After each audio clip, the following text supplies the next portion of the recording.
Among the animals we see along with the sounds of nature, squirrels are a group of animals that we commonly see in the environment. So let's find out about these animals in the environment.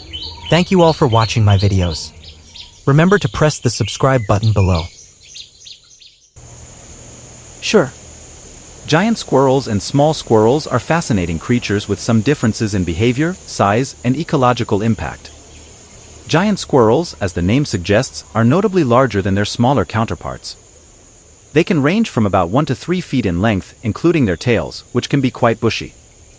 They are typically found in forests, particularly in tropical regions like Southeast Asia and parts of India. They prefer dense, high-canopy forests with plenty of trees for shelter and foraging.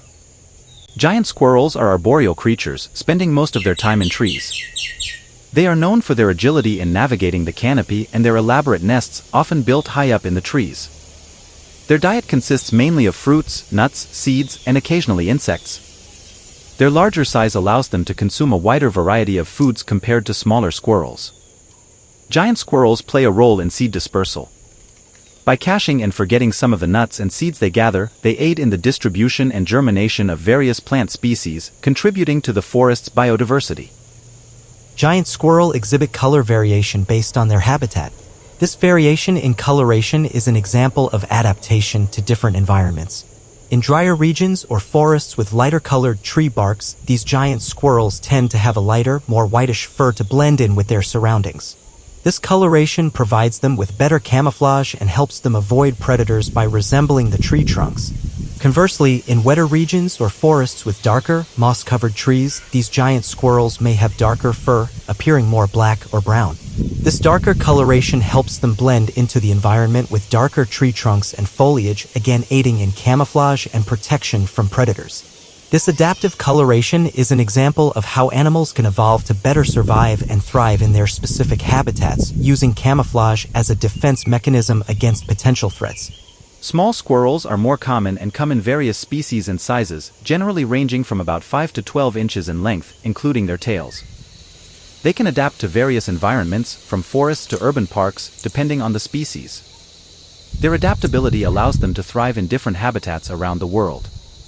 Like their giant counterparts, small squirrels are also skilled climbers and spend a significant amount of time in trees. However, they may also forage on the ground and are known for their quick, darting movements. Small squirrels primarily feed on nuts, seeds, fruits, berries, and sometimes insects. They are known to store food in numerous small caches for later consumption. Small squirrels also contribute to seed dispersal by burying nuts and seeds. They inadvertently plant trees and other plants by not retrieving all of their stored food, aiding in forest regeneration. Both giant and small squirrels play crucial roles in maintaining the ecological balance of their respective habitats by contributing to seed dispersal and helping forests regenerate. They also serve as prey for various predators, contributing to the balance within their ecosystems.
my friend, subscribe to my channel Nature Travel and also click this bell icon.